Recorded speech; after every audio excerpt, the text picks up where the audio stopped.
Hey everyone, how's it going? I'm Seek in Canada. I'm an electronic musician, producer, and performer. I decided to do a frequently asked questions video blog. I just got in from a music conference in Europe, in Cannes in France, where they have a film festival, and I realized a lot of people ask me a lot of the same questions over and over, and I decided to make a frequently asked questions.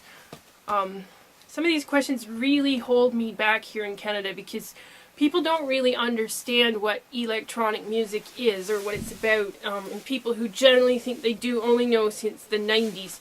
But electronic music has been around since electricity has been able to make music through musical instruments. So I'm going to start with the toughest question that people always ask me. This comes up because the way things work here in Canada, and I can only answer for Canada and from a Canadian perspective. So people ask me what is my viewpoint on drugs, because for some reason they associate electronic music with drugs. Some people will even say, isn't electronic music all about drugs? Now, I think they believe that because of some stories that they've heard in the media in the past. No, that's like saying, don't all Olympic athletes use steroids? That would bring your career to a quick halt. You know, or don't all Canadians smoke pot? Most of us in Canada like to go outside and enjoy the weather and hang out at the beaches and the forests and the parks. We don't we get into sports, we get into hiking and camping and canoeing and beautiful scenery and travel. I mean, that's what a lot of Canadians do. So the people that actually smoke pot are this much. But the reason why it's an issue is because in Canada, recreational drugs are typically illegal, and we just call them illegal drugs.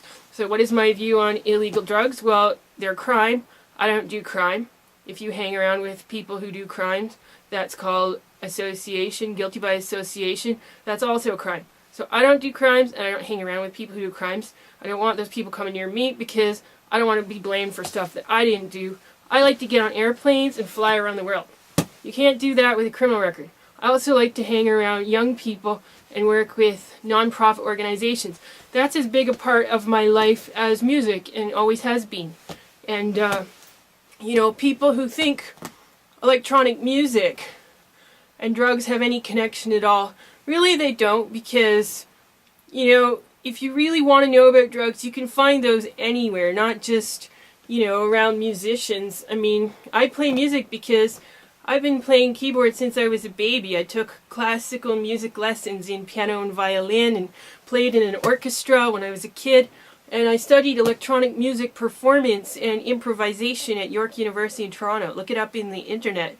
And I studied studio recording at Harris Institute for the Arts in Toronto. And that makes me a musician. And I don't view my music any differently than an Olympic athlete would view their sport. Because music is very much worldwide, especially electronic music. And I hope people understand that. I don't want to be compared to that. Music is an art form. It's a language. It's not a crime. It's a way to express yourself, reach out to people, and touch people's lives, make a difference in society, and be a part of the culture. You know, in North America, sometimes I think if there's a message, it gets lost between the songwriter and the performer and the producer and the media. But I don't do that. I play my own musical instruments and write my own songs. I even make my own websites. And I record all my music in my studio. So you know, what you get from me is straight from me. And I will only ever tell you the truth. I have no reason not to. And I hope I've cleared the record. I hope people understand I make electronic music, and music is not a crime.